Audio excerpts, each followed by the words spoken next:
de ta volonté. Seigneur, plus de toi, plus de toi, Seigneur, plus de toi, plus de ta ressemblance, plus de toi,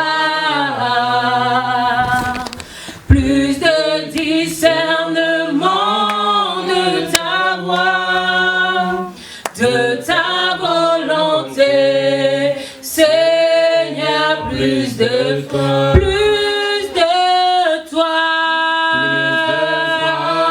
Seigneur, plus de toi, plus de ta ressemblance, plus de toi, plus de discernement de ta voix, de ta volonté, Seigneur, plus de toi, plus de toi, Seigneur, plus de toi, plus de ta ressemblance, plus de toi, plus de discernement de ta voix, de ta volonté, Seigneur, plus de toi. Vraiment, attendons-nous à plus de Jésus. On ne doit pas attendre plus de l'homme, mais plus de Dieu, plus de sa parole, plus de son caractère, plus de ses bontés, plus de ses miracles. Oh oui, Seigneur Père, nous croyons que tu viens encore œuvrer ce matin dans nos vies. Je crois encore, Père éternel, Papa, que les murs sont brisés, que les voiles sont ôtés, Père éternel, Papa, déchirés dans le nom puissant de Jésus, que les écailles tombent ce matin dans le nom puissant de Jésus. Oh Père éternel, Papa, nous croyons que nous sommes remplis, nous croyons que nous sommes touchés, nous croyons que nous sommes fortifiés, oh Jésus. Oh, merci Jésus. Merci Jésus. Est-ce qu'on peut acclamer pour le roi des rois? Amen. Amen. Non, est-ce qu'on peut acclamer pour le roi des rois? Amen, amen. Amen. Bonjour à tous, j'espère que vous allez bien. Amen. Nous allons passer des moments dans l'adoration. Alléluia. Je veux vraiment que durant ces temps, que chacun puisse se sentir libre, que chacun puisse vraiment se confier à Dieu, que chacun en fait puisse vraiment faire un cœur à cœur avec le Seigneur. Amen. Amen. Nous allons lui dire et lui demander que sa gloire descende, qu'il puisse envahir ce lieu, qu'il puisse envahir notre vie, que nous puissions lui ressembler, que nous puissions recevoir plus de lui, plus de son amour, plus de son esprit. Amen. Amen.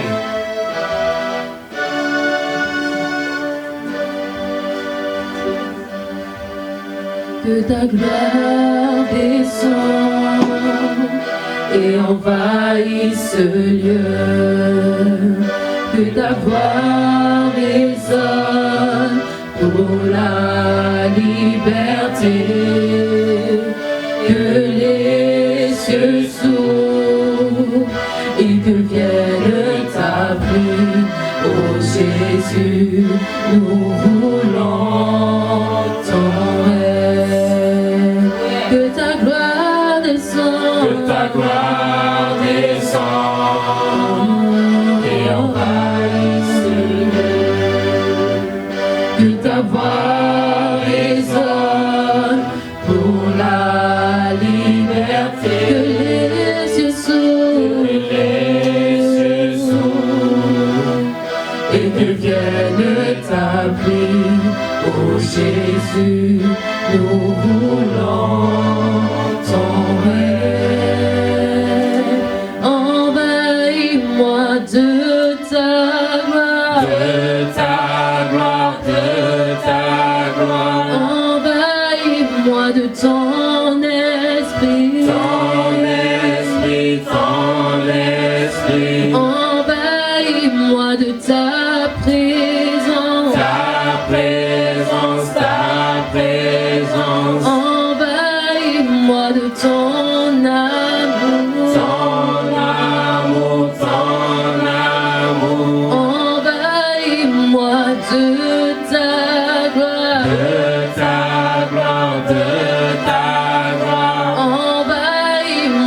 ta présence, envahis-moi de ton esprit, envahis-moi de ton amour,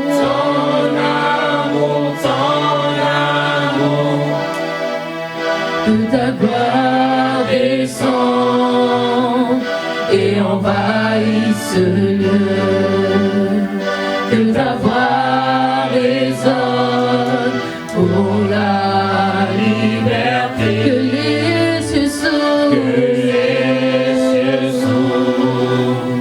et que vienne ta vie, oh Jésus, nous voulons ton règne, que ta gloire descende, et envahisse ce lieu, que ta voix résonne pour la liberté, que les cieux s'ouvrent et que vienne ta pluie, oh Jésus, nous voulons ton règne. Envahis-moi de ta gloire, envahis-moi de ton amour, envahis-moi de ton esprit, envahis-moi de ta présence, Je veux vraiment que durant ce chant, que vous puissiez vraiment vivre les paroles comme si le Seigneur était en face de vous. C'est un chant qui est très puissant, très prophétique, car nous demandons à ce qu'il vienne envahir notre vie, que nous puissions vraiment vivre ce chant, vivre cette adoration. Amen. Nous voulons ton règne, que ta gloire descende, et envahisse ce lieu, que ta voix résonne pour la liberté, que les cieux s'ouvrent et que vienne ta pluie, oh Jésus, nous voulons ton règne, que ta gloire descende,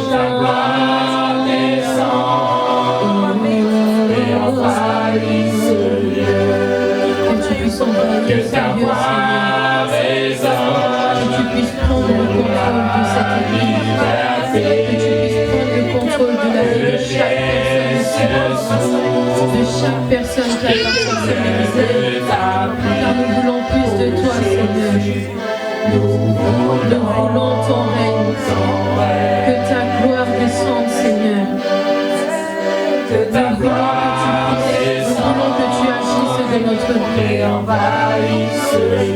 Nous ne voulons point faire les choses selon notre volonté. Nous voulons vraiment, Seigneur, que tu puisses prendre le contrôle, que nous puissions avoir un discernement, de pouvoir entendre, Seigneur, Dieu, les indications que tu nous donnes. Nous nous attendons à toi, Seigneur. Oh Jésus, nous voulons ton règne. Envahis-moi de ta gloire, envahis-moi de ta présence, envahis-moi de ton esprit, envahis-moi de ton amour,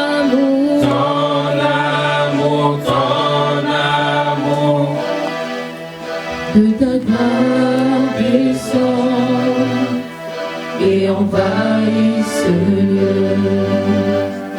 que ta voix résonne pour la liberté, que les cieux s'ouvrent et que vienne ta vie, oh Jésus, nous voulons t'enlever.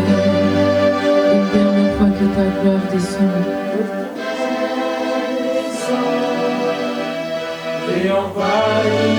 En murmurant ce chant, que tu puisses vraiment prendre conscience que c'est le Seigneur qui te contrôle de toutes choses. Que les cieux s'ouvrent et que vienne ta vie, oh Jésus, nous voulons t'enlever. Après avoir proclamé que nous voulons que sa gloire descende, après lui avoir demandé que les cieux s'ouvrent, nous allons maintenant chanter, élever la voix, car le roi fait son entrée parmi nous, car le roi fait son entrée dans notre vie, le roi fait son entrée dans nos finances, le roi fait son entrée dans tous nos problèmes. Le roi fait son entrée dans cette église. Les vies sont transformées avec le Seigneur.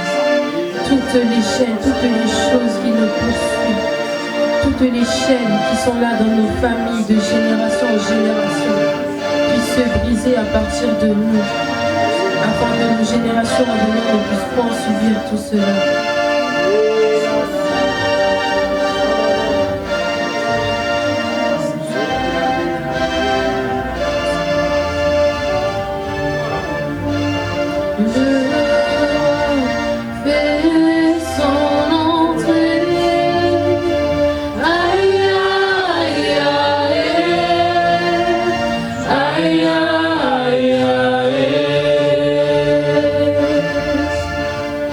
Yeah.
Est-ce que là où tu es, tu peux élever ta voix quelques instants? Élève ta voix vers le Seigneur ce matin et dis-lui quelque chose ce matin. Je ne t'entends pas là où tu es, dire quelque chose à Dieu, dis quelque chose à Dieu. Seigneur Dieu, ce matin encore, Papa, nous sommes là en ta présence, Seigneur Dieu. Nous sommes là encore, Papa, parce que nous avons besoin de toi, Papa. Fais ton entrée encore une fois parmi nous et viens encore, Papa, changer, transformer, Papa, quelque chose encore en nous. Viens encore, Papa, guérir, viens encore, Papa, bénir, viens encore changer. Viens encore, Papa, faire ce que tu as l'habitude de faire, Papa. Nous emmener, Papa, plus loin.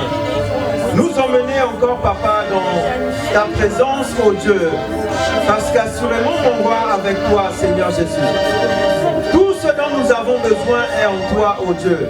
C'est pour cela que ce matin encore, Papa, c'est à toi, Papa, que nous venons, Papa, crier. Nous venons encore, Papa, puiser à toi, oh Dieu, parce que tu es Dieu et ton règne, Seigneur Dieu, n'a pas de fin. Ton règne n'a pas de limite.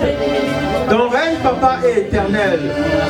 C'est pour cela que nous savons qu'assurément, Papa, c'est en toi, que nous avons la vie. C'est pour cela que voici mon frère, moi, voici ma soeur, encore une fois, devant toi, oh Dieu, afin que tu puisses encore, Papa, en nous, Papa, changer, Seigneur Dieu, ce qui doit être changé, transformer ce qui doit être transformé, guérir, Papa, là où, Seigneur Dieu, nous devons être guéris, restaurer, Papa, ce qui doit être restauré. Tu es un Dieu bon, tu es un Dieu merveilleux. Tu es un Dieu bon, tu es un Dieu merveilleux. Le Dieu d'Abraham, d'Isaac et le Dieu de Jacob, c'est toi, Papa. C'est pour cela que nous te disons encore merci. Merci, Seigneur Dieu. Merci pour ta bonté. Merci pour ta fidélité. Merci pour ce que tu es, pour ce que tu réalises et ce que tu as accompli. Nul, Papa, n'est comme toi et nul ne sera comme toi. Sur la terre comme au ciel, Papa, c'est toi qui règnes. Au nom puissant de Jésus. Gloire à toi, Seigneur. Alléluia à toi, Papa. Gloire à toi, Seigneur Jésus. Alléluia.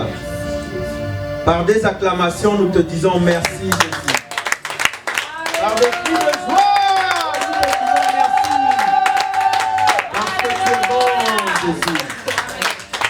Alléluia. Amen, amen. Gloire à Dieu. Est-ce qu'on peut acclamer pour les chants?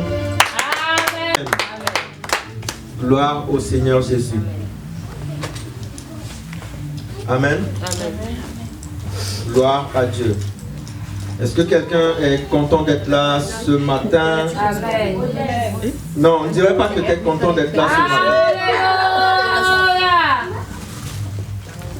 Est-ce que tu peux dire à un voisin, cherche un voisin, même s'il n'y a personne à côté de toi, dis tout simplement à la personne à côté de toi que tu es au bon endroit. Tu es au bon endroit. Dis encore à une deuxième personne, tu es au bon endroit. Tu es au bon endroit. Vous êtes au bon endroit. Alléluia. Amen, amen. Alléluia. Donnez-moi une seconde, s'il vous plaît.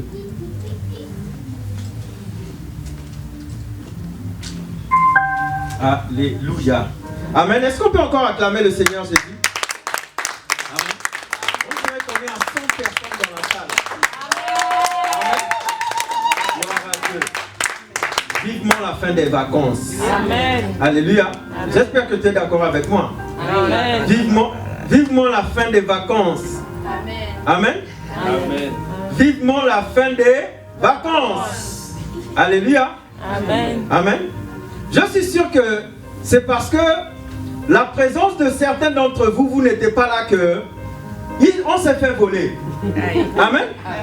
Parce que certains d'entre vous, si vous étiez là, et que les voleurs là, ils voient votre carrure et ce que vous dégagez, je suis sûr qu'on n'allait pas être volé. Amen. Amen. Mais, s'il vous plaît, la prochaine fois, quand vous partez en vacances, ne partez pas trop longtemps. Parce que je suis sûr que si vous étiez là, on n'allait pas nous voler. Alléluia. Amen. Donc, je prie pour que la fin des vacances arrive très vite. Amen. Amen. Amen. Pour qu'on soit unis dans la prière et pour qu'on fasse fuir loin de nous ce genre de choses. Amen. Alléluia. Amen. Amen. Pour ceux qui n'étaient pas là, en tout cas, re-bienvenue à notre sœur qui est revenue de vacances, à notre frère ici qui est revenu de vacances, Amen. et à notre frère là-bas qui est revenu de vacances. Amen. Alléluia. Amen. Amen.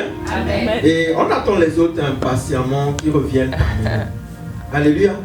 Donc, je réexplique certaines choses pour ceux qui n'étaient pas là.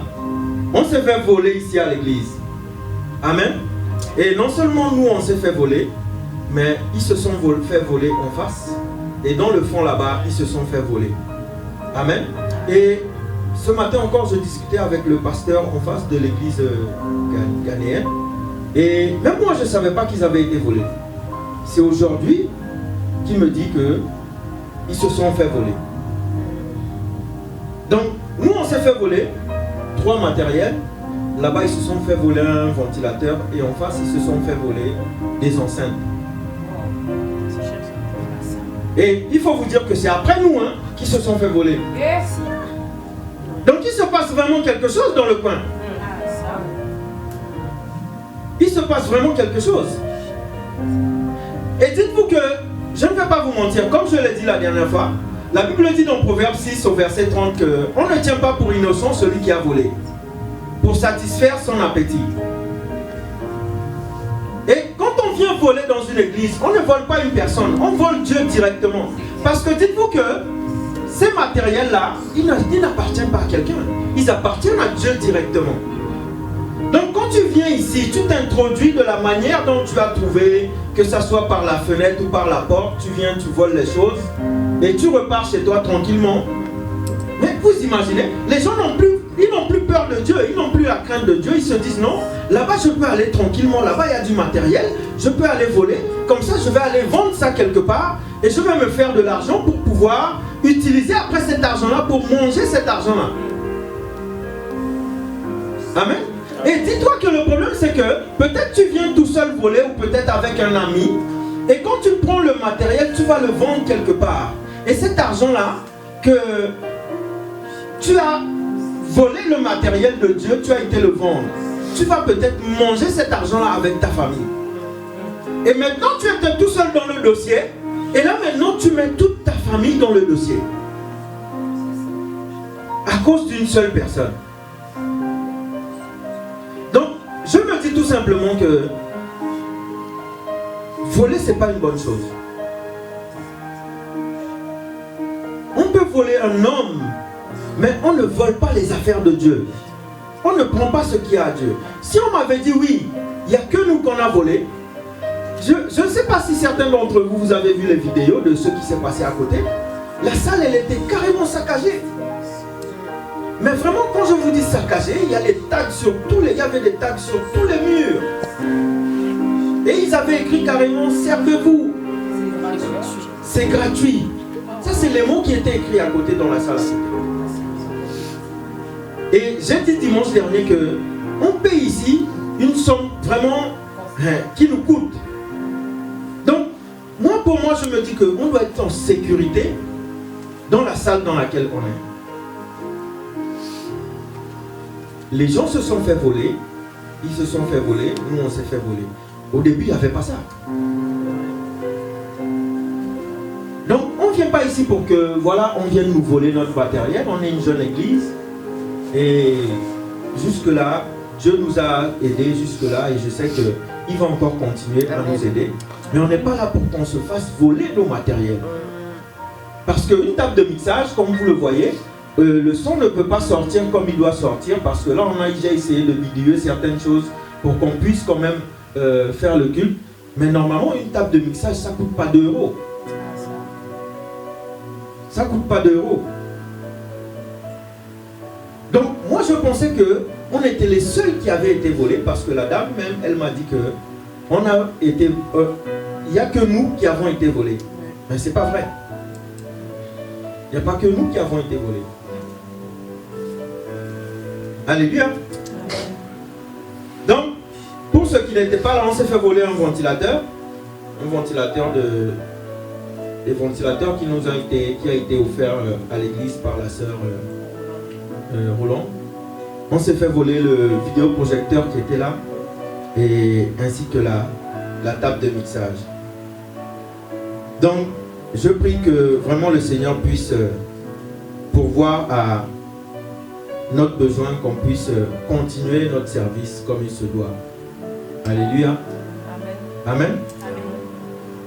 Donc si quelqu'un a à cœur de vraiment soutenir et continuer à soutenir l'œuvre de Dieu, comme je l'ai dit la dernière fois, dimanche dernier, c'est que vraiment on puisse tous mettre la main à la pâte pour qu'on puisse racheter le matériel.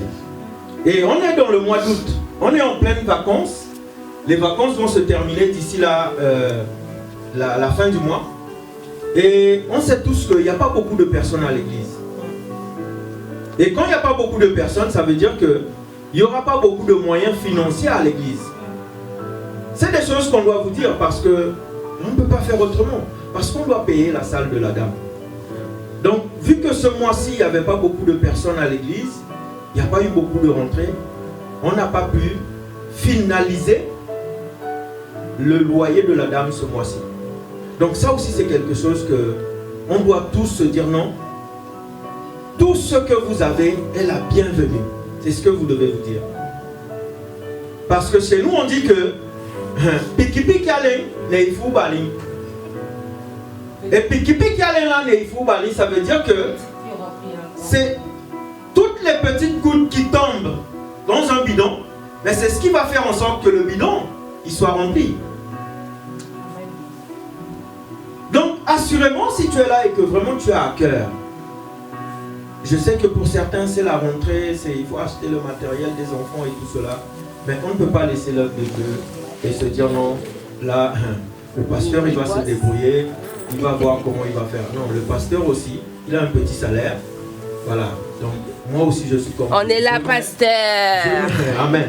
Je mets aussi la main à la pâte pour que le travail de Dieu puisse continuer. Et la même chose que je répète ici, je vais encore le répéter jusqu'à la fin du mois, jusqu'à ce qu'on puisse retrouver le matériel et remettre le matériel de Dieu à sa place. Parce que moi j'ai dit une chose, j'ai dit que la personne qui a volé ce matériel, là où il est, ou les personnes qui ont volé ce matériel, là où ils sont, moi je demande une seule chose, qu'il ne leur arrive rien, mais qu'ils ramènent le matériel de Dieu qu'ils ont pris.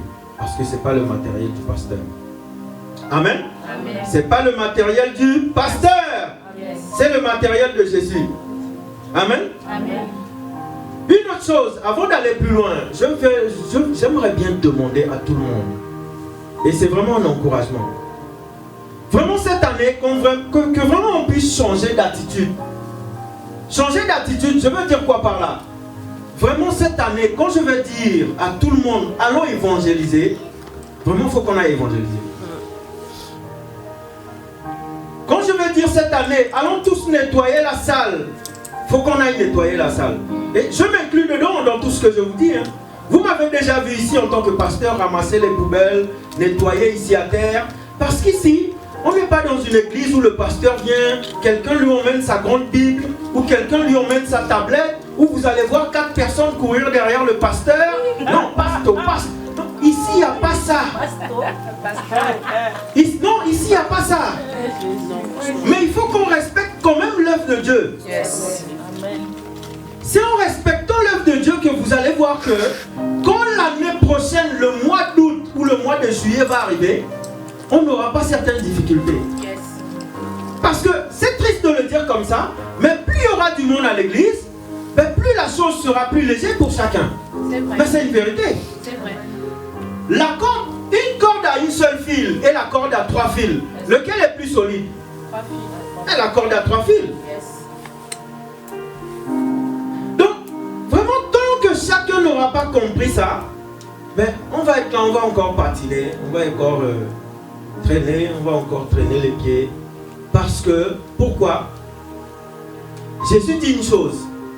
Il dit quoi?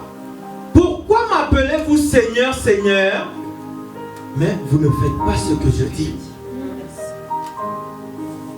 L'être humain, on est compliqué, l'être humain, on est compliqué.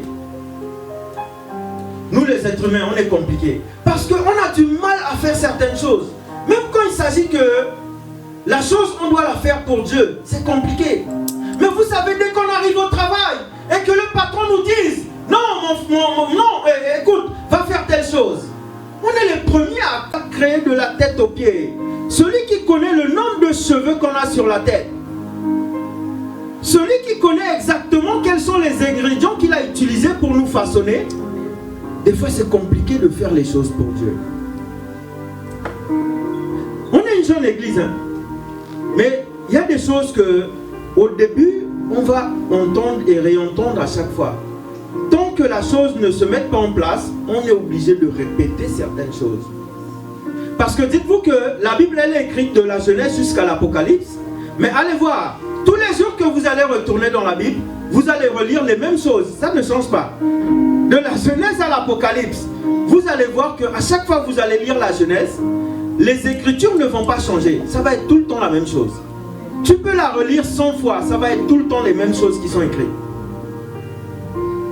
Donc, quand on vient à l'église, on va entendre les encouragements, on va entendre la foi, on va entendre l'amour, on va entendre la restauration, on va entendre l'âme, on va entendre l'amour, on va entendre la paix, on va entendre la joie, on va entendre toutes ces mêmes choses-là. Tu vas les réentendre et les réentendre. Et gloire à Dieu, je bénis le Seigneur parce que cette église-là, comme je l'ai dit, c'est une petite église, elle a commencé, elle a inauguré ici il n'y a pas longtemps, mais ici on ne prêche pas l'argent tous les jours.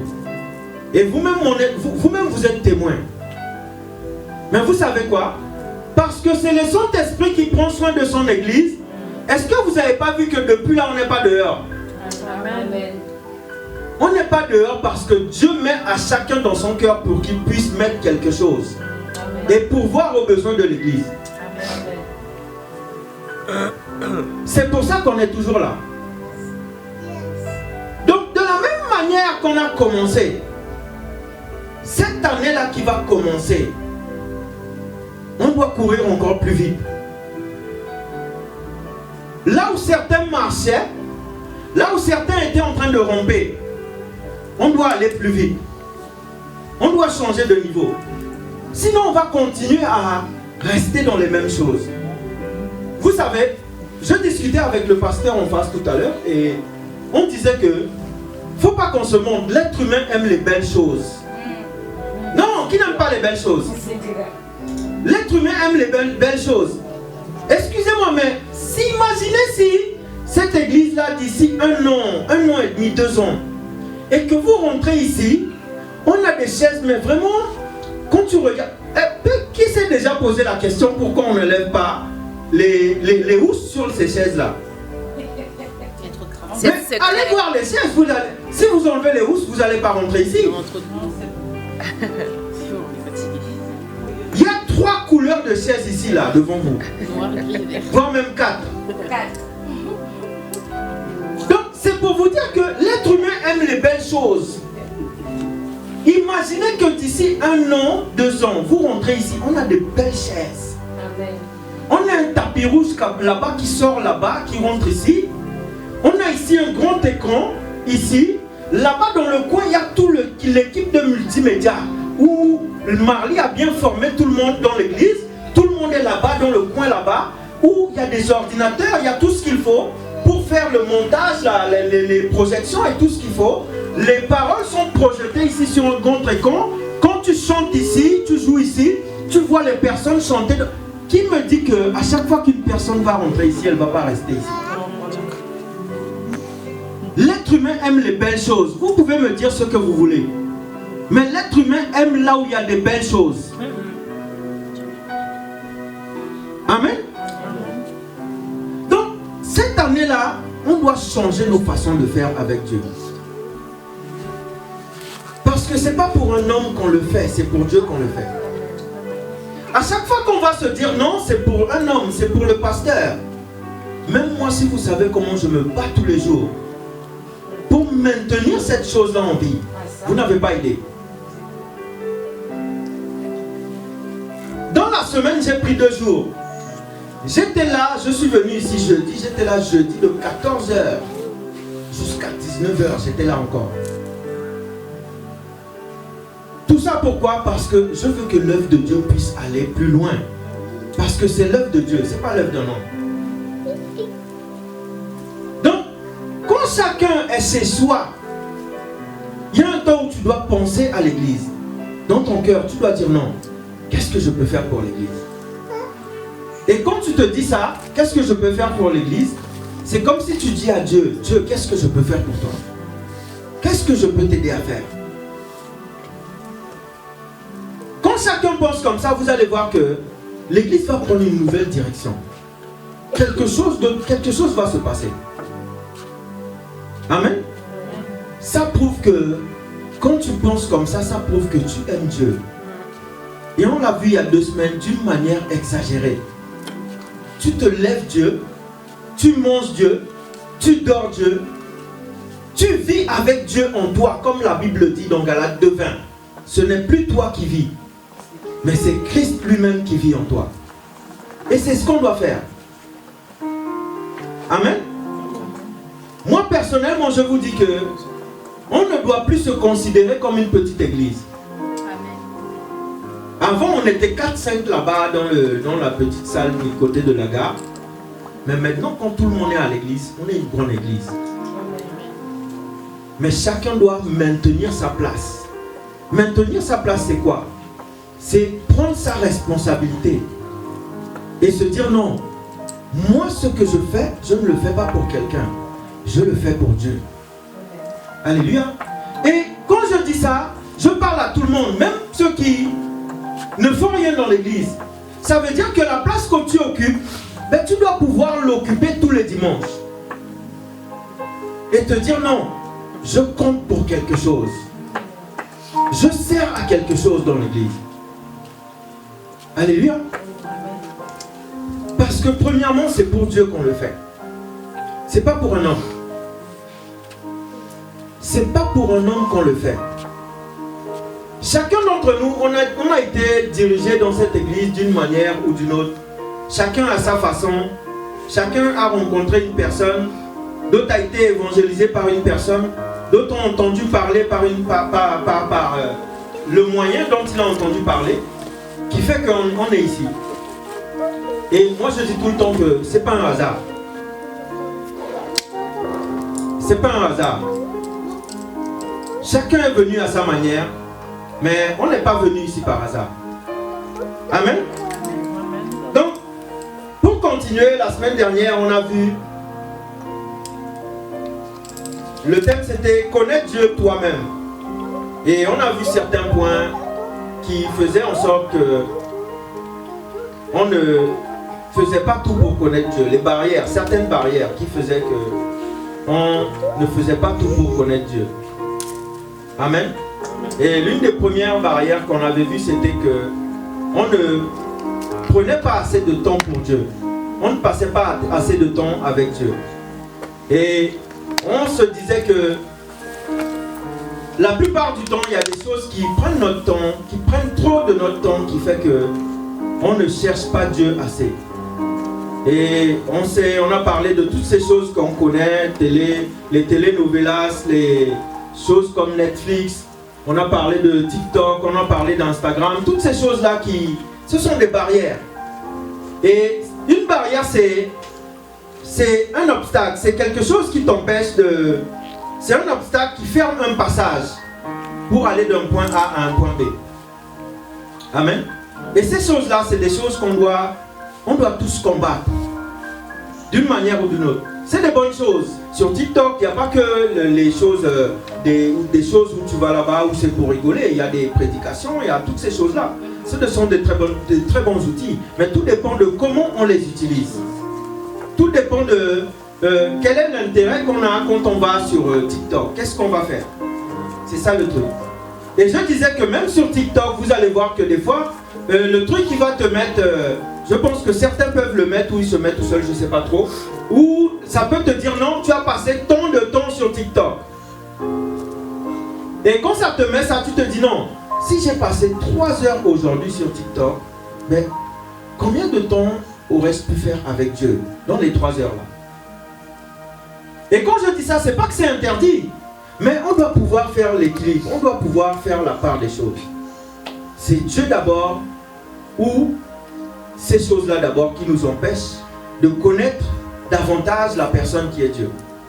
Amen. Donc, on avait pris le passage de Matthieu 16 au verset 13 à 16 où Jésus, la Bible dit, Jésus pose cette question à ses disciples. Jésus étant arrivé dans le territoire de Césarée, de Philippe, demanda à ses disciples, qui dit-on que je suis, moi le Fils de l'homme? Ils répondirent, l'un dit, tu es Jean-Baptiste, l'autre dit, tu es Élie, l'autre Jérémie, l'autre l'un des prophètes. Et Simon-Pierre dit, tu es le Christ, le Fils du Dieu vivant. Amen. Et je disais que si Simon-Pierre répond ça, c'est parce que il connaissait qui était Jésus. Amen. Il connaissait qui était Jésus. Alléluia.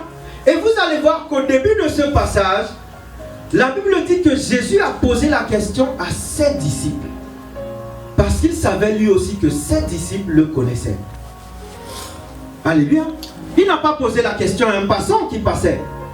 Ou à quelqu'un par hasard. Il a posé la question à ses disciples à lui. Alléluia. Et au travers de ce passage, j'aimerais dire à quelqu'un que d'abord, la première chose qu'on doit faire, c'est on doit déjà apprendre à se connaître dans l'église. Tout le monde ne connaît pas tout le monde. Et quand on dit connaître, là, c'est pas forcément aller vers la personne et aller lui soutirer des choses qu'on ne doit pas savoir. Mais on peut connaître une personne, juste connaître la personne. Amen. On ne se connaît pas tous. On vient ici, on part, on vient ici, on discute vite fait, mais on ne se connaît pas tous. Alors que si on veut vivre ici en harmonie dans l'église, on doit apprendre à se connaître. Un tel doit connaître un tel doit connaître un tel. Pour que la chose soit plus fluide. Et au-delà de ça, vous allez voir que le fait d'apprendre à se connaître, on peut s'entraider ensemble. Tu peux connaître quelque chose que l'autre personne ne connaît pas. Tu peux répondre à un besoin de l'autre personne. De la même manière que l'autre personne peut répondre à un de tes besoins. Amen. Donc on doit apprendre à se connaître. Alléluia. Amen. Apprendre à se connaître, pourquoi? De la même manière que ces disciples, la question leur a été posée par Jésus. Parce que les disciples, ils connaissaient Jésus. Amen. Amen. Quand tu connais une personne et que quelqu'un vient te voir et te dise non, la sœur Julienne, elle est comme ça. La sœur Marlie, elle est comme ça. tu dois pouvoir bondir et dire non. Est-ce qu'on parle de la même personne? Amen. Tu es sûr? Amen. Je ne pense pas qu'on parle de la même personne parce que celle dont tu me parles, moi je la connais. Elle n'est pas comme ça. Amen. Yes. Parce que quoi? Tu connais la personne. Yes. Si tu apprends à connaître le frère Van et que tu connais le frère Van, quelqu'un vient te voir et te dise, le frère là, il a fait telle chose. Le fait que tu connais bien la personne, tu vas dire, est-ce que tu es sûr qu'on parle de la même personne? Tu parles du frère Van, celui que je connais? Non, je ne pense pas que c'est vrai. Parce qu'on se connaît. Amen. Donc on doit d'abord apprendre à se connaître. Alléluia. Amen. Donc après on a vu que ces différentes barrières, la première on avait vu que c'est le manque de temps avec Dieu. Parce qu'on ne passe pas assez du temps ou assez de temps avec Dieu. La plupart du temps, on passe le temps ailleurs, mais pas avec Dieu. Et Ecclésiaste 3 dit qu'il y a un temps pour toutes choses sous le soleil. Et il y a un temps qu'on doit consacrer à Dieu. Alléluia. Amen. Vous savez, je me suis rendu compte que dans l'église, beaucoup ne lisent pas. Et il faut lire. Certains d'entre vous, je sais que vous lisez, mais beaucoup ne lisent pas. Et ça, c'est l'erreur. Si on veut connaître la personne de Jésus, vous allez me dire, oui, mais on ne le connaîtra jamais bien comme il faut. Mais tu peux connaître quand même certaines choses. C'est en lisant la Bible que tu vas savoir comment pense la personne, comment est la personne, ce que la personne veut, ce que la personne dit de faire. Mais tant qu'on ne le fera pas, ben ça va être compliqué. Parce qu'on ne sait pas ce qu'il dit. On ne sait pas comment il pense. On ne sait pas ce qu'il veut qu'on fasse. La Bible dit dans Josué 1:8 que ce livre de la loi ne s'éloigne point de ta bouche.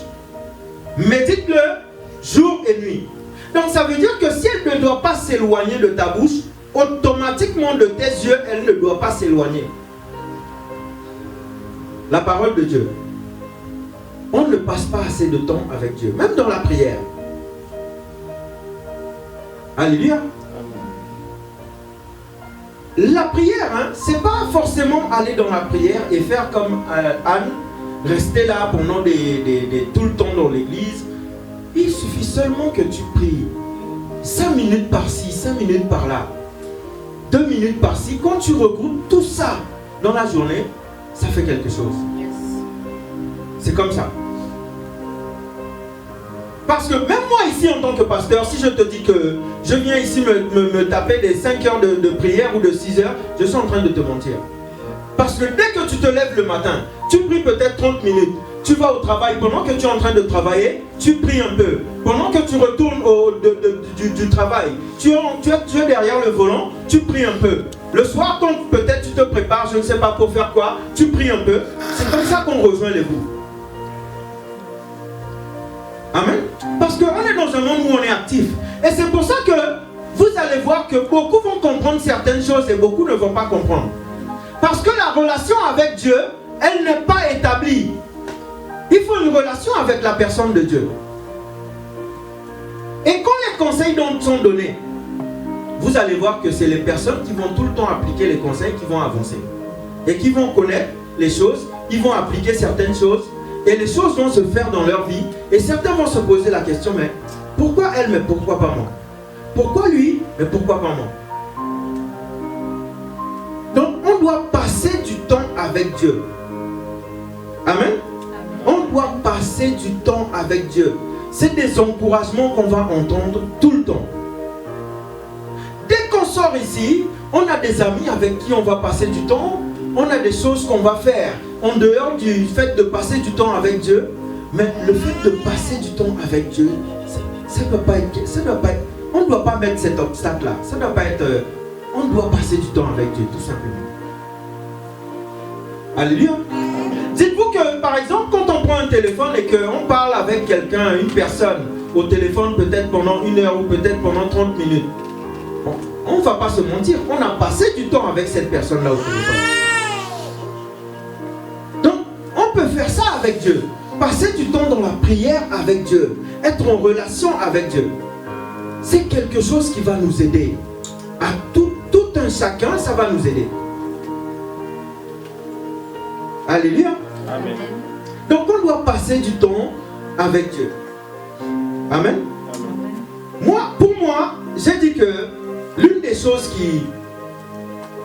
où je peux dire que c'est une barrière qui nous empêche de connaître Dieu, c'est que quand quelqu'un, une personne, a de l'argent, ça peut être une barrière. Alléluia. Hier, je regardais un film et la raison pour laquelle les gens voulaient tuer le papa dans le film, c'était pourquoi? À cause de quoi? À cause de l'argent. Vous pensez que les pays qui se lèvent contre les pays, ils se lèvent contre eux-mêmes, pourquoi?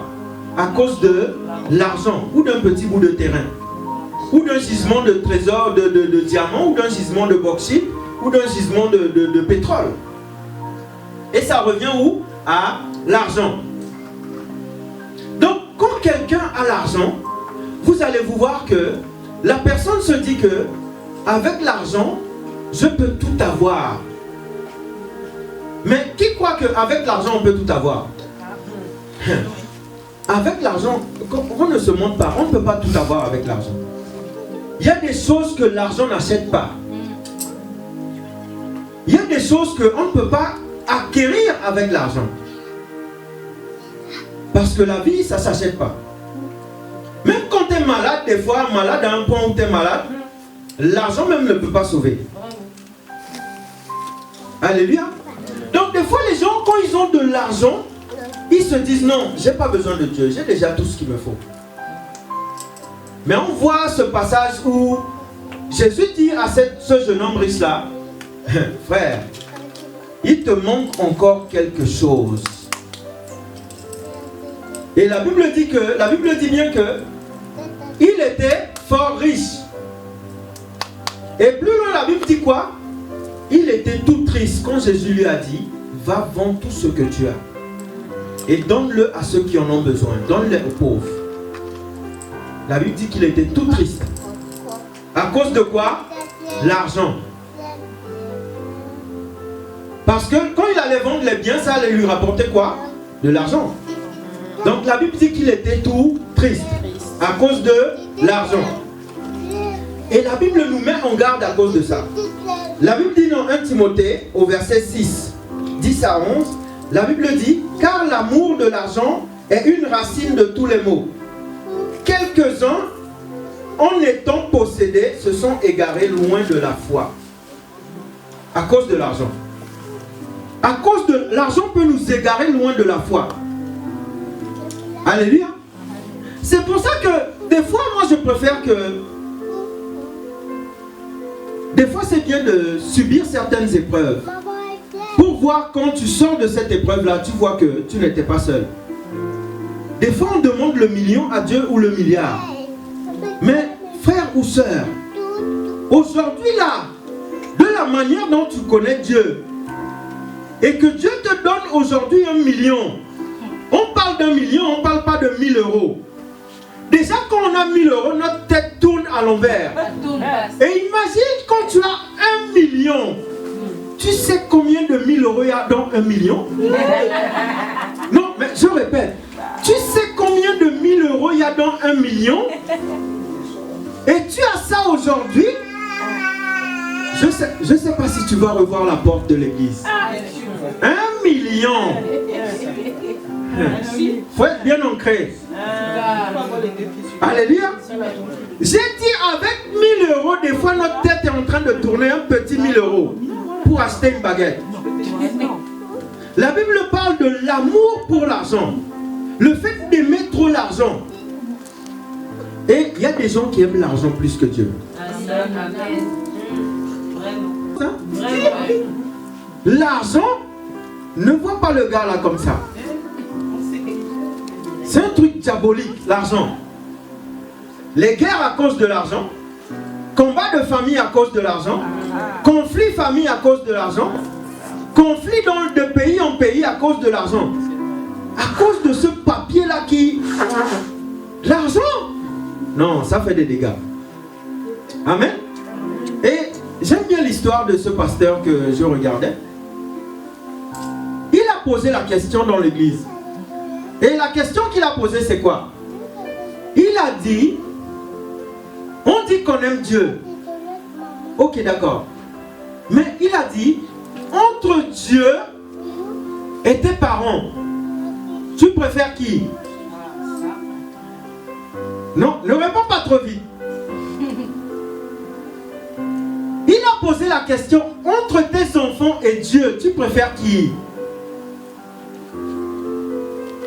Va réfléchir. Entre ton conjoint ou ton mari et Dieu, tu préfères qui?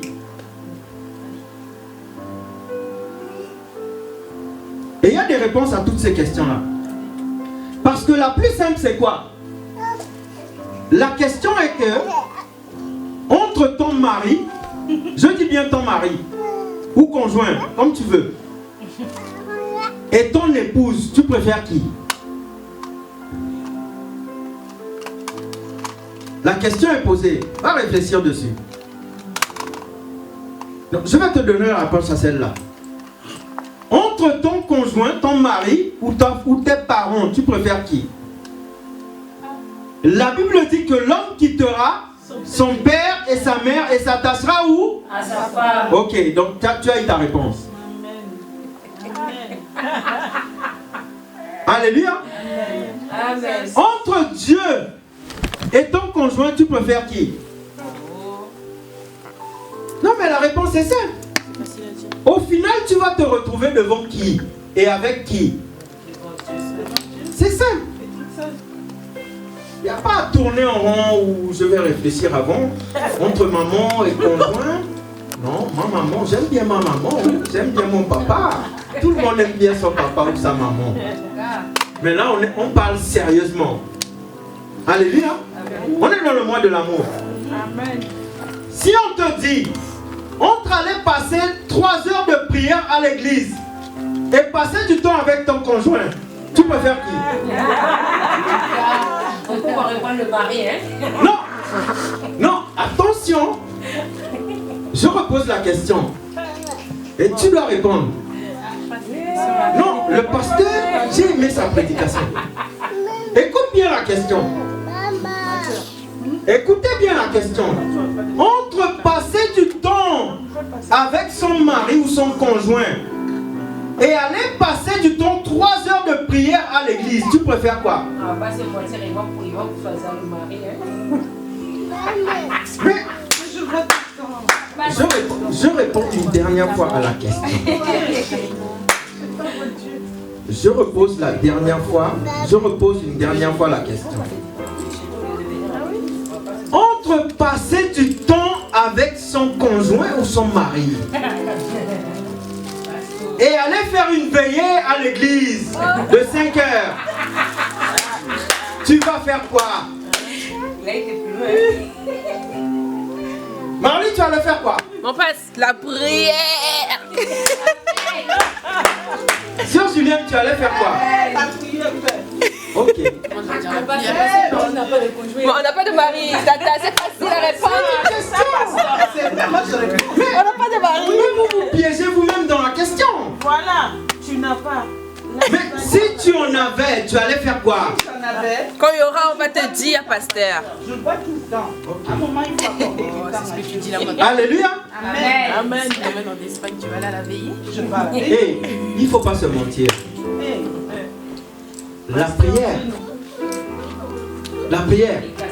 ou la veillée, tu peux aller prier après, non? Et pourquoi pas passer du temps avec lui avant? Amen. Alléluia. Donc, on doit passer du temps avec Dieu avant d'abord, quoi qu'il arrive. On choisit Dieu. Amen. On choisit Dieu d'abord. On doit montrer, on doit manifester notre amour à Dieu. La Bible dit, dans Luc 10, 27, tu aimeras le Seigneur ton Dieu de tout ton cœur, passer. Et après, tu aimeras ton prochain comme toi-même.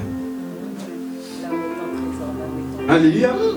Donc, le manque de temps, le fait de ne pas passer assez du temps avec Dieu. Assez de temps avec Dieu. Amen. Et l'autre chose qui nous empêche de connaître Dieu, c'est que j'avais dit que c'est le fait de fuir Dieu. Des fois, on fuit Dieu. On pense que le fait de fuir Dieu, c'est la solution. Mais c'est faux, parce que pour Dieu, on peut fuir nulle part. On peut aller nulle part pour Dieu. On ne peut même pas se cacher pour lui. Alléluia. On va essayer d'avancer. Et j'avais donné 2 Timothée 4 au verset 3 à 4 où la Bible dit: car il viendra un temps où les hommes ne supporteront plus la sainte doctrine, mais ayant la démangeaison d'entendre des choses agréables, ils se donneront une foule de docteurs selon leurs propres désirs, détournant l'oreille de la vérité et se détournant vers les fables. Amen. Et après on avait vu que une des choses c'était nos erreurs. Amen. Nos erreurs, nos péchés, des choses qu'on fait qui nous empêchent de nous approcher de Dieu, parce que des fois quand on commet une erreur, on pense que Dieu nous a oubliés, ou Dieu ne veut plus nous voir, ou Dieu est fâché contre nous, alors que c'est tout le contraire. Alléluia. Amen. Dieu est venu exactement pour ces gens-là. Amen. Yes. Alléluia. Amen. Pour toi qui n'as pas peur que de faire quelque chose et de dire à Dieu: Seigneur, voici, j'ai fait telle chose. Alléluia. Et le pasteur Mohamed Sanogo, il a un message sur quand tes erreurs se transforment en bénédiction, un truc du genre. Alléluia. Des fois on voit nos erreurs comme si nos erreurs c'est des choses qui sont pourries ou des choses qui... Non, Dieu n'est pas comme ça. Dieu n'est pas comme les hommes. Non. Dieu n'est pas comme les hommes. On est tous des êtres humains. Alléluia. Et on commet tous des erreurs.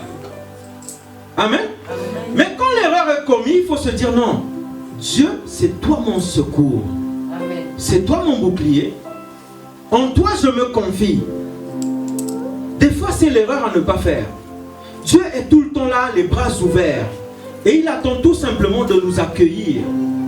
Pour nous aider à avancer, pour nous aider à aller plus loin. Parce que l'une des erreurs, c'est de laisser le diable nous pointer du doigt et nous dire: est-ce que tu as vu? Tu as encore commis une erreur. Tu as encore péché. Et devant Dieu, tu vas penser que non, tu n'es plus digne d'aller devant Dieu. Mais c'est une erreur. C'est là même que Dieu veut te montrer qu'il est Dieu. Amen. Et c'est là même qu'il a besoin de toi. Viens mon fils, viens ma fille. Alléluia. Amen. Et je le dis ici souvent que, vous savez, quelqu'un qui n'a pas commis d'erreur n'aura pas de témoignage. Amen. Je répète. Yes. Tu n'as pas commis d'erreur, tu n'auras pas de témoignage. Amen. Alléluia. J'ai connu des gens dans une église qui n'avaient jamais d'erreur. Mais comment tu peux aider une personne si tu n'as pas commis d'erreur? Parce que le fait que tu aies commis des erreurs, ben, ces erreurs-là, tu vas dire au frère Van, l'erreur là que tu as fait, moi la solution c'était ça. C'est comme ça que ça fonctionne. Mais si tu ne commets pas d'erreur, ben, tu ne peux pas avoir de témoignage. Tu vas dire quoi? Alléluia. Parce qu'il sera plus compliqué pour toi d'aller vers quelqu'un et de dire à la personne: écoute-moi, j'ai jamais commis d'erreur. Moi je suis père parfait. Moi je suis saint de la tête aux pieds. Moi j'ai jamais insulté quelqu'un. Moi j'ai jamais commis d'adultère. Moi j'ai jamais commis de péché. Moi j'ai jamais rien fait de mal depuis que je suis né. Je suis comme Jésus, le Saint-Père de cette terre. Mais c'est pas possible. Si tu ne commets pas d'erreur, tu ne peux pas témoigner. Tu ne peux pas avoir de témoignage. Amen, yes. Mais comment tu vas guérir l'autre? C'est ça. Amen. Mais j'ai dit ici à plusieurs reprises, moi j'ai vendu de la cocaïne. Mais c'est mon erreur à moi. Mais cette erreur-là va pouvoir aider une autre personne qui était dans la même situation. Amen. C'est mon témoignage à moi.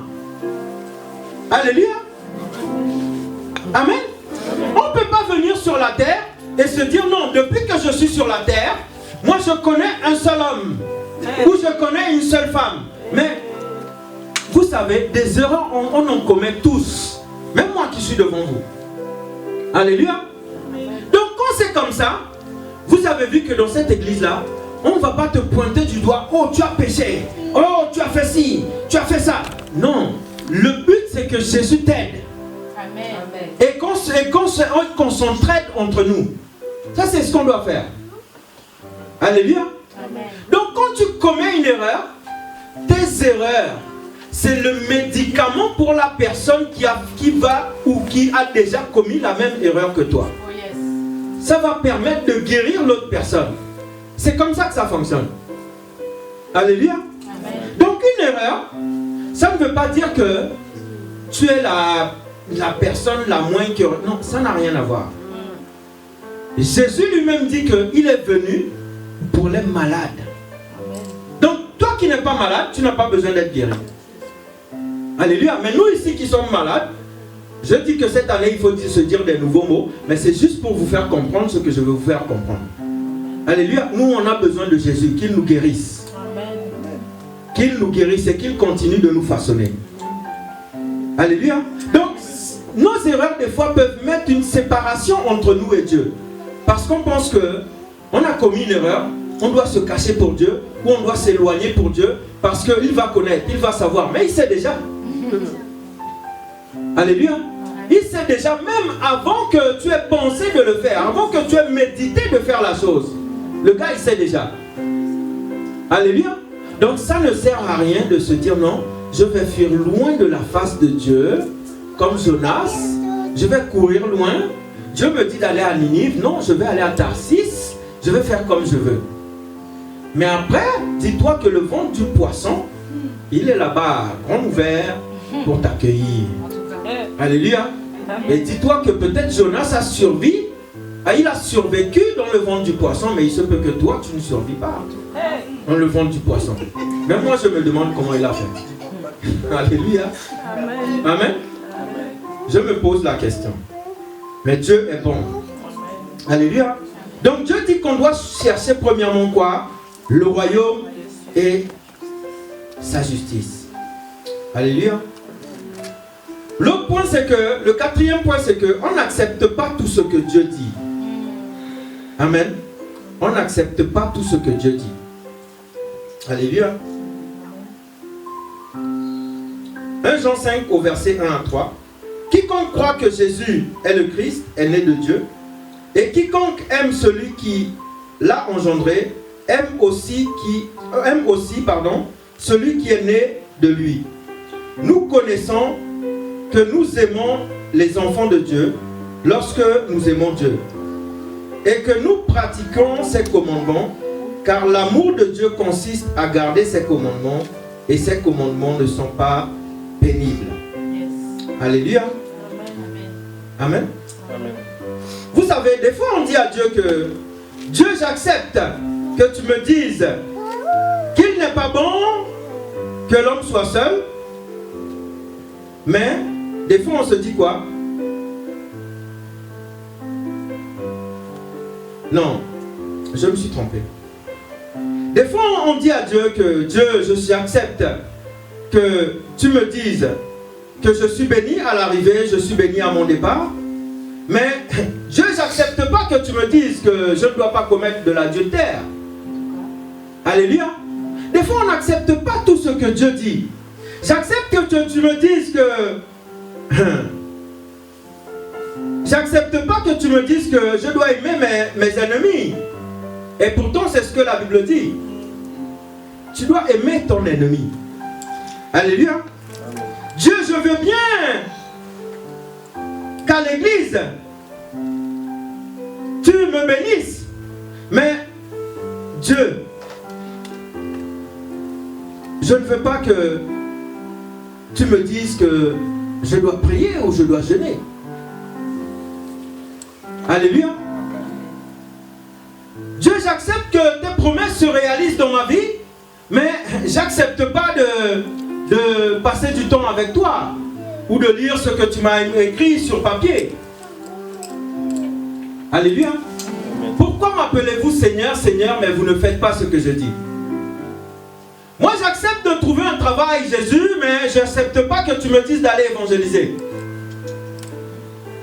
Même si tu me dis dans Matthieu 28, 18 à 20, mais je ne vais pas le faire. Donc des fois on accepte que Dieu fasse pour nous, mais on n'accepte pas de faire pour Dieu. Alléluia. Amen. Donc Dieu, j'accepte que tu me dises que je ne manquerai de rien. Mais j'accepte pas de soutenir l'église alors qu'on a volé le matériel. Alléluia. L'église ne va pas avancer si nous-mêmes on ne fait pas ce que la Bible dit de faire. Alléluia. Tu ne tueras point, tu ne voleras point. Toutes ces choses-là, on connaît. Alléluia. Donc, comme je le dis, on n'accepte pas tout ce que Dieu dit de faire. Amen. Vous savez, dans la Bible, il y a deux choses, deux personnes différentes. Celui qui fait ce que Dieu dit et celui qui ne fait pas ce que Dieu dit. Et on va le voir dans Luc 6, au verset 46 à 49. Luc 6, au verset 46 à 49, la Bible dit: pourquoi m'appelez-vous Seigneur, Seigneur, et vous ne faites pas ce que je dis? Je vous montrerai à qui est semblable tout homme qui vient à moi, entend mes paroles et les met en pratique. Il est semblable à un homme qui, bâtissant une maison, a creusé profondément et a posé le fondement sur le roc. Une inondation est venue et le torrent s'est jeté contre cette maison sans pouvoir l'ébranler, parce qu'elle était bien bâtie.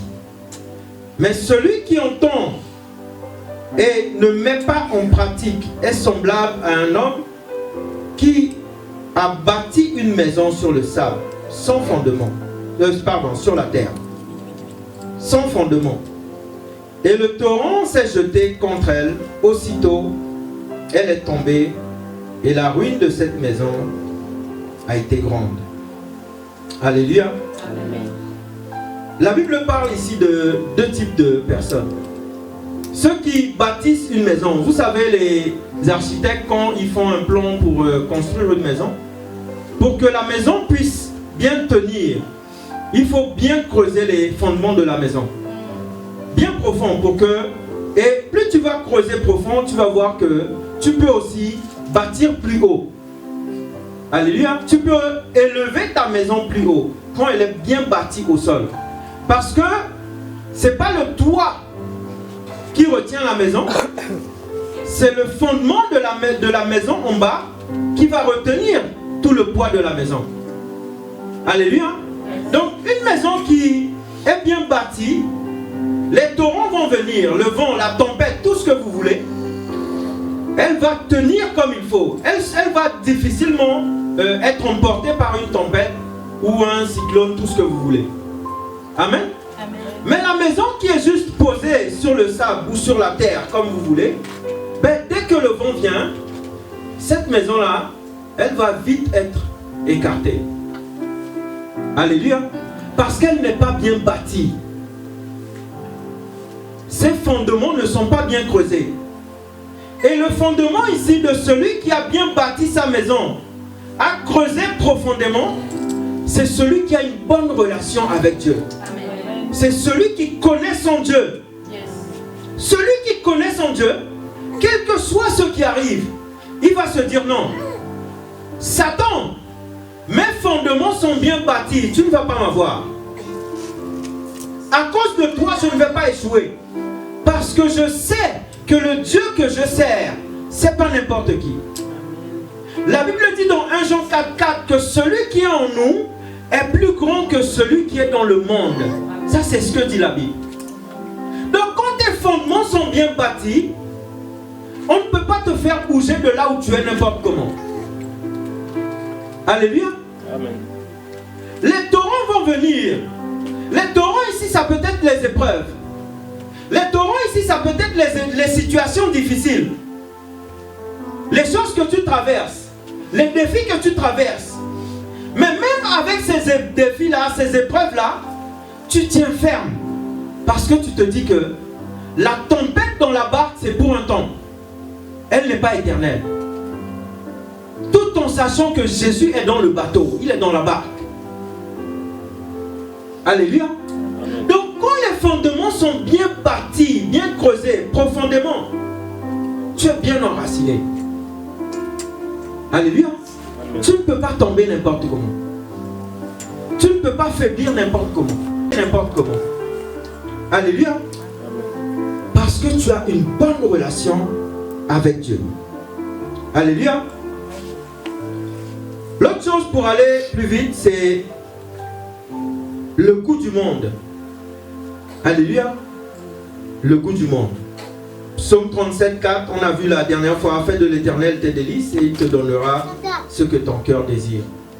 Alléluia. Vous savez, des fois, je ne sais pas pour vous, mais des fois, ça m'arrive des fois de penser à toutes ces choses-là que je faisais des fois dans le monde. Alléluia. Ça m'arrive des fois de me dire non, Dieu, des fois c'est difficile. Des fois j'ai envie d'abandonner. Mais je ne peux pas abandonner. Je suis obligé de tenir ferme. Parce que des fois, on est des êtres humains. Des fois, tu peux penser aux choses que tu faisais avant. Ça ne t'est jamais arrivé? De faire un petit rétrospectif et puis te dire non, là il faut que je... Non, il ne faut pas faire ça du tout. Il ne faut même pas essayer. Alléluia. Parce que des fois, vous savez, quand je prends l'exemple de...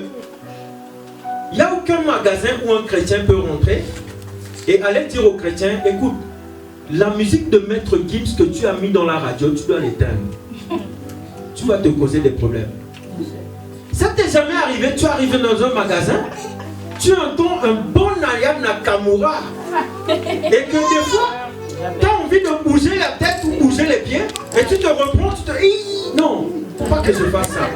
Ça t'est jamais arrivé? Non mais, sérieusement, on est entre nous. Amen. Mais faut pas le faire. Alléluia. On a choisi Jésus. On s'aligne à Jésus. Alléluia. Toutes choses passées sont passées. Maintenant en Christ, nous sommes de nouvelles créatures. Le coup du monde ne doit pas nous attirer. Alléluia. On doit rester accroché à Dieu. Attaché même à Jésus. Alléluia. Vous savez, des fois, je ne sais pas pour vous, mais il y a quelque chose, il y a certaines choses qui ne s'expliquent pas. Vous savez, quand vous écoutez une adoration et que vous avez l'habitude d'écouter une adoration, ça vous fait quelque chose dans tout le corps. C'est comme si vous avez de l'électricité qui vous traverse tout le corps. Parce que vous avez l'habitude de goûter à la chose. Fais de l'Éternel tes délices. Le truc devient tellement délicieux que dès que tu mets une adoration, tu te sens... Des fois, tu as envie de voler. Tu as envie de prendre des ailes. Comme tu vois les gens voler là-bas sur TikTok. Je ne sais pas comment ils font, mais ils sont tellement forts. Tu vois, tu as envie de voler parce que tu sens qu'il se passe quelque chose en écoutant une adoration. Mets-toi seul un jour, quelque part, et mets une adoration. Une adoration qui te fait bouger le corps à l'intérieur. Et tu vas sentir que non, il y a un goût, il y a un goût. Il y a un goût qu'on ne peut pas t'expliquer. Quelqu'un ne peut pas te dire comment la chose se fait. Mais tu ressens quelque chose. Et cette chose-là, on l'appelle la présence de Dieu. Et c'est ça que tu dois chercher. Alléluia. Parce que ce qu'on écoutait là-bas, c'était... Tu avais le goût du monde. Le goût du monde, ça te maintient dans le monde. Mais une fois en Christ, tu vois que la chose se fait autrement. Alléluia. Tu goûtes à la chose autrement. Amen. Alléluia. Le goût du passé. Vous savez, des fois, la question que je me pose, c'est malgré tout ce qu'on a fait, tous les erreurs qu'on a pu faire sur la terre, Jésus est venu et il est venu nous pardonner de toutes ces choses-là qu'on a fait, de toutes nos erreurs. Mais n'est-ce pas quelque chose de vraiment formidable et merveilleux? Dans le livre des psaumes, je crois que c'est dans le psaume 29, la Bible dit que son corps a été labouré, son dos a été labouré. Vous savez, quand dans un champ, les agriculteurs, quand ils vont labourer un champ, allez voir une fois qu'ils ont labouré, allez voir le champ, comment le champ il est. Labourer là, ça veut dire travailler la terre avec des machines, avec des engins, retourner la terre. Et la Bible dit que son corps, son dos a été labouré. Imaginez un peu le dos de Jésus. Labouré à cause de toi et de moi, avec des fouets. Tapé, fouetté, battu. Tout ça pourquoi? Pour nous racheter de nos erreurs, de nos fautes. Des fois, je pense qu'on n'imagine pas assez le prix que Jésus a payé pour chacun d'entre nous. Alléluia. Je vais aller vite. Le 7e point, c'est lorsque le cœur ne reçoit pas la parole de Dieu. Vous allez noter Luc 8 au verset 12 à 15. Lorsque le cœur ne reçoit pas la parole de Dieu. Le point 9, c'est quand le cœur se transforme. Quand la soif de Dieu se transforme en peur. Alléluia. Quand la soif de Dieu se transforme en peur. Il y a un temps où on a aimé Dieu d'une manière extraordinaire, extravagante. Mais il y a un temps où la Bible dit, ce que j'ai contre toi, c'est que tu as abandonné ton premier amour. Alléluia. Donc, on ne doit pas avoir peur de Dieu au point où d'aller nous cacher. Alléluia. Et je vais terminer par ce point-là, c'est des fois on ne veut pas que Dieu nous façonne. Comme la Bible dit dans Jérémie 18 au verset 6. Ne puis-je pas agir envers vous comme ce potier, maison d'Israël, dit l'Éternel. Voici comme l'argile est dans la main du potier, ainsi vous êtes dans ma main, maison d'Israël. Amen. Et Romains 9 au verset 20 dit, ô homme, toi plutôt, qui es-tu pour contester avec Dieu? Le vase d'argile dira-t-il à celui qui le forme, pourquoi tu me fais ainsi? Alléluia. Le vase ne peut pas dire au potier comment le potier doit le façonner. Parce que le vase ne peut pas se façonner lui-même déjà. Alléluia. Des fois, restons tout simplement entre les mains de Dieu et laissons Dieu nous façonner à sa manière, comme lui il veut. Alléluia. Parce qu'il a un plan prévu, des projets préparés pour chacun d'entre nous. Mais le but dans tout ça, c'est qu'on doit rentrer, on doit tout faire pour que nous puissions rester sur sa voie pour que ces projets-là dans nos vies puissent se réaliser. Alléluia. Parce qu'il a des projets pour chacun d'entre nous. Amen. Et pour finir, frères et sœurs, j'aimerais tout simplement dire, connaissons-nous réellement Dieu? Connaissons-nous réellement Dieu?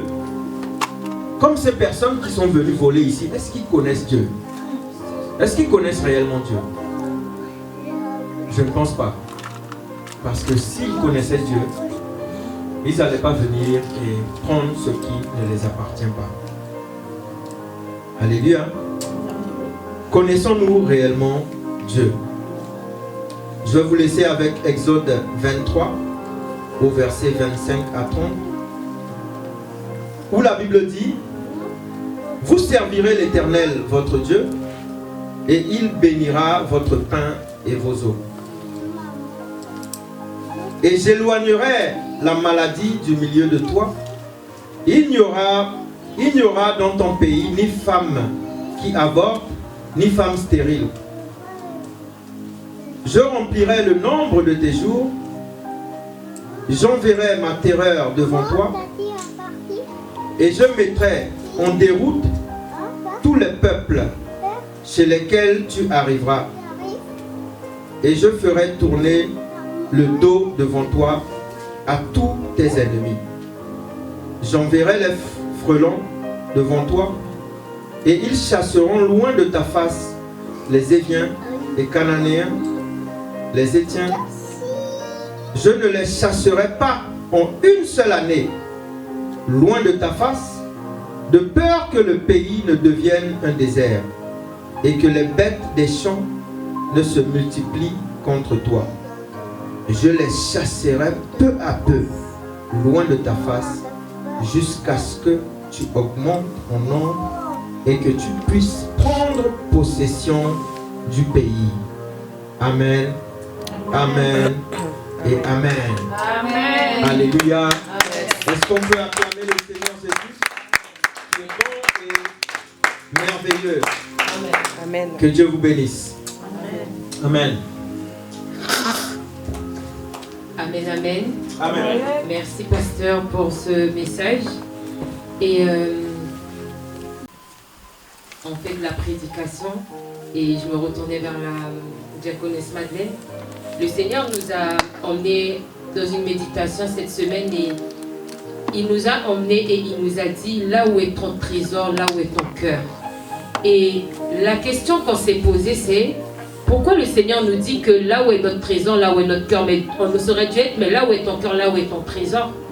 Mais il dit là où est ton trésor, là où est ton cœur. Ça veut dire qu'est-ce qu'est ton trésor aujourd'hui dans ta vie?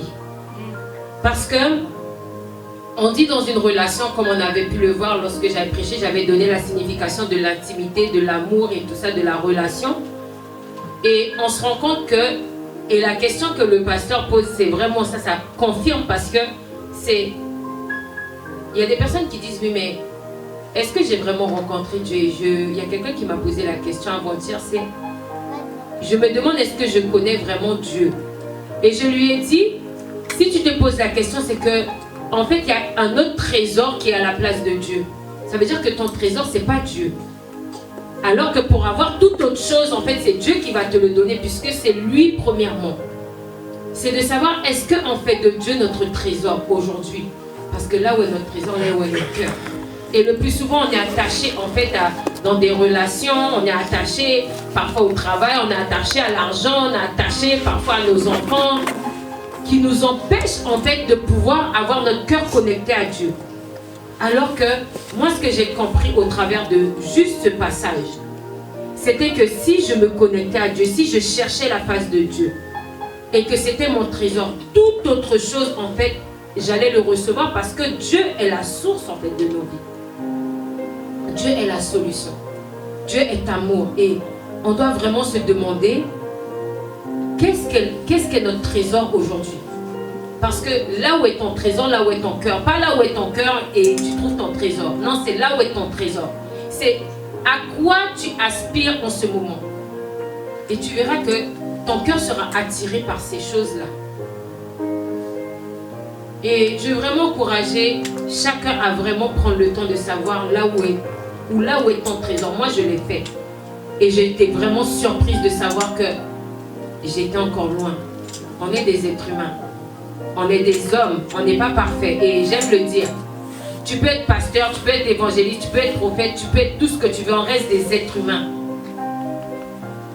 Et vraiment posons-nous la question à cette année ecclésiastique qui va arriver. Je vais avoir une autre relation avec le Seigneur.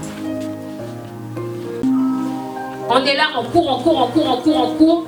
Et le problème, c'est qu'on court et on ne prend pas du recul pour se poser la question et de s'asseoir, de se dire, mais Seigneur, est-ce que je suis sur le bon chemin? Est-ce que je fais ta volonté? Est-ce que se poser les questions? Moi, il a fallu que je me prenne un bon mur dernièrement. Et j'ai dû reprendre sur moi et de me dire, il faut que je puisse prendre du recul et m'asseoir et de se dire où ça a fauté. Mais vraiment cherchant cherchons Dieu. Arrêtons de s'attendre aux hommes. Oui, le pasteur ne m'a pas appelé, la femme du pasteur ne m'a pas appelé, n'a pas pensé à moi. Cherchons Dieu. Et si il n'a pas pensé à toi, si tu le penses, c'est que toi tu as pensé, donc appelle. Arrêtons de toujours nous attendre à ce que les autres fassent, alors que c'est si Dieu te met à cœur à ce moment-là, de se dire, ah mais j'ai pas eu de nouvelles du pasteur ou j'ai pas eu de nouvelles de telle sœur. C'est que tu dois le faire. On attend beaucoup des autres, mais on oublie ce que nous, on doit faire pour les autres aussi. Parce que Dieu veut nous utiliser, nous tous. Arrêtons de croire que c'est toujours les autres. Si Dieu nous a mis là, sur terre, on a un rôle à jouer. Et parfois, on a tellement, on se connaît tellement pas, et c'est pour ça, c'est est-ce que je m'aime comme Dieu m'aime? Avant tout. Parce qu'on ne sait pas qui on est, on ne sait pas le trésor que Dieu a mis au-dedans de nous. Et on attend beaucoup des autres, alors que nous, on peut donner beaucoup aux autres. Je veux vraiment encourager chacun à se dire, où est mon trésor? Parce que là où est ton trésor, là où est ton cœur. Parfois, on est tellement focalisé sur ce qu'on attend de Dieu qu'on n'arrive même plus à être concentré sur Dieu. Alors que c'est lui qui doit nous donner. C'est lui qui doit faire, c'est lui qui doit combattre, c'est lui qui doit opérer, c'est lui qui doit faire des miracles, c'est lui qui donne, c'est lui qui fait, c'est lui qui bâtit. Mais on est d'abord concentré sur, comme le pasteur il disait, au lieu de s'accrocher à... Comment il disait ça? Comment tu disais ça, pasteur? À la semence, on s'accroche à... Au lieu de s'accrocher à la semence, on la s'accroche source, à la source. On s'accroche à la semence, c'est ça? C'est ça, hein? S'accrocher à la source, on s'accroche à la semence. Voilà. Et c'est ça en fait. Là où est ton trésor, là où est ton cœur. Amen. Donc vraiment, dites-vous que cette année, personne n'aime mieux que qui que ce soit. On va travailler main dans la main et on va aller de l'avant et on va devenir de meilleures personnes. Amen. Amen. Donc nous allons venir semer dans la joie et la bonne humeur. Amen. Amen. Amen. Donc voilà, en ce moment vous savez, on n'a pas tout ce qu'il faut, mais voilà, on va semer dans la joie et la bonne humeur. Amen. Amen. Amen. Amen. Et je bénis Dieu parce que c'est vrai que voilà, on s'est fait voler le matériel et tout. En tous les cas, pour moi, pour ma part, le Seigneur m'a touché. Je vais me battre en fait pour qu'on puisse avoir la table de mixage. Ça, c'est entre Dieu et moi. Ceux qui veulent aider, qui veulent faire, parce que je pense que ça doit d'abord passer par nous. Et je bénis Dieu parce que au moment où on a eu besoin, certaines personnes, sans savoir qu'il y avait des besoins, ont semé. Amen. Et je bénis Dieu pour tous ceux qui s'aiment encore. Amen. Et je crois qu'assurément qu'on ne le fait pas pour un homme, on le fait pour Dieu. Et je sais que c'est lui qui pourvoira. Amen. Amen. Donc tous ceux qui veulent venir semer, n'hésitez pas à semer. Amen. Ah, c'est le doigt de Dieu. Amen. L'ombre du Tout-Puissant. Amen. Le pasteur va nous bénir. Amen. Amen. Oh yes. L'ombre du Tout-Puissant. Thank you, Jesus. Ça, c'est le doigt de Dieu. L'ombre du Tout-Puissant. Même les marabouts vont dire, ça c'est le doigt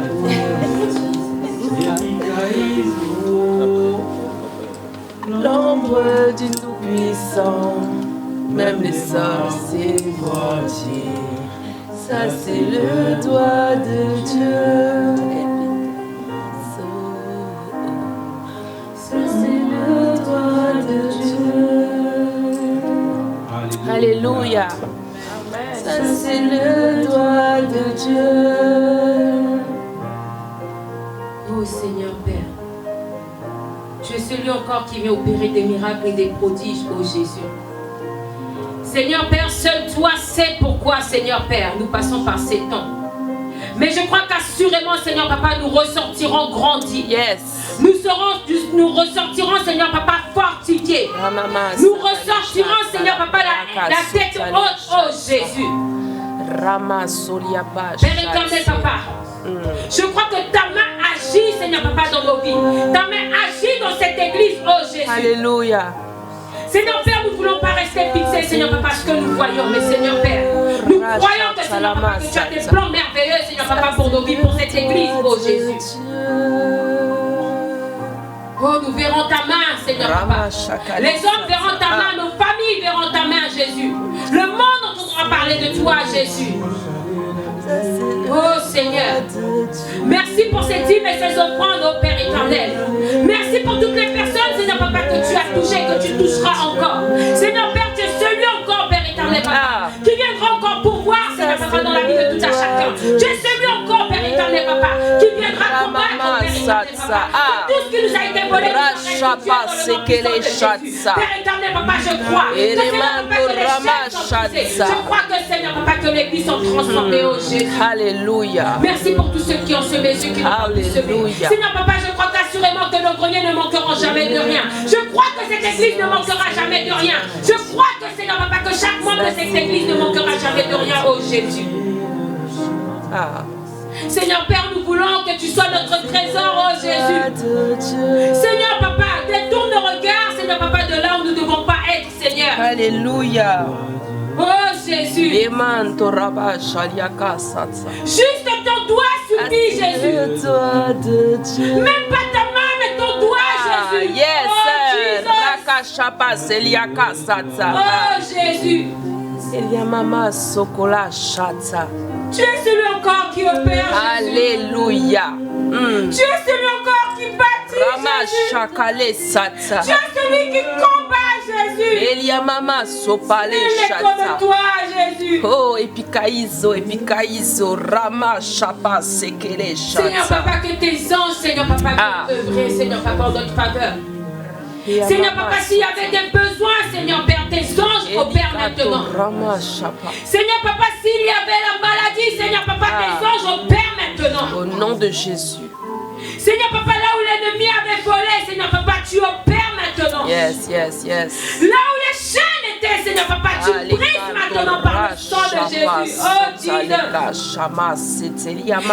Père, que toute incantation, toute parole négative t'avait libérée contre nos vies, Seigneur Papa, soit annulée, Seigneur Papa, par le sang de Jésus. Tu restaures les cœurs aujourd'hui. Alléluia. Tu relèves quelqu'un aujourd'hui. Alléluia. Tu guéris aujourd'hui, Jésus. Au nom de Jésus. Tu pourvois aujourd'hui, Jésus. Merci pour les témoignages. Alléluia. Merci pour ton Saint-Esprit. Oh, alléluia. Oh, Jesus. Oh, Liama, c'est qu'elle est chatsa. Tu n'as pas encore dit le dernier mot. Tu n'as pas encore dit le dernier mot. Gloire en gloire, Seigneur. Oh, Jésus. Ramama, c'est qu'elle est chapa, c'est qu'elle est chatsa. Dire, Seigneur Père. Allemando les Nous nous chapa. accrochons à ta parole. Alléluia. Nous nous accrochons à tes promesses. Nous nous accrochons à ton amour, à tes bontés, Seigneur Jésus. Amen. Oh Jésus, nul n'est comme toi, tu nous Jésus. amènes de gloire en gloire. Remplis-nous. Tu nous amènes de Fortifie-nous, gloire en Jésus. gloire. Tu nous Déferme-nous amènes tes de instruments, gloire en Jésus. gloire. Ramama, Que sopale nos vies soient des chatsa. témoignages, Jésus. Rama, sokola, Pour ta sainte gloire. chetelipa, satsa. Jésus, nous prions pour nos familles. Nous prions pour nos enfants. Nous prions pour nos parents, Jésus. Touche-les. Touche-les. Touche-les là où ils sont, Jésus. Couvre-les, Jésus. Fortifie-les, Jésus. Merci, Jésus. Merci, Seigneur Père, pour ta présence. Merci, Seigneur Père, car nous croyons qu'assurément que, Seigneur Papa, que nous porterons du fruit et du fruit en abondance, oh Jésus. Seigneur Père, ta parole dit que nous les reconnaîtrons en fruits. Seigneur Papa, nous reconnaîtra, Seigneur Papa, en fruits. Nous n'aurons pas besoin de parler, mais Seigneur Père, lorsque, Seigneur Papa, nous arriverons, nos fruits parlera, Seigneur Papa, pour nous. Oh Jésus. Merci. Merci, Seigneur. Merci, Seigneur, parce que tu opères. Merci, Jésus. Alléluia. Amen. Alléluia. D'appeler la sœur Julienne pour les annonces.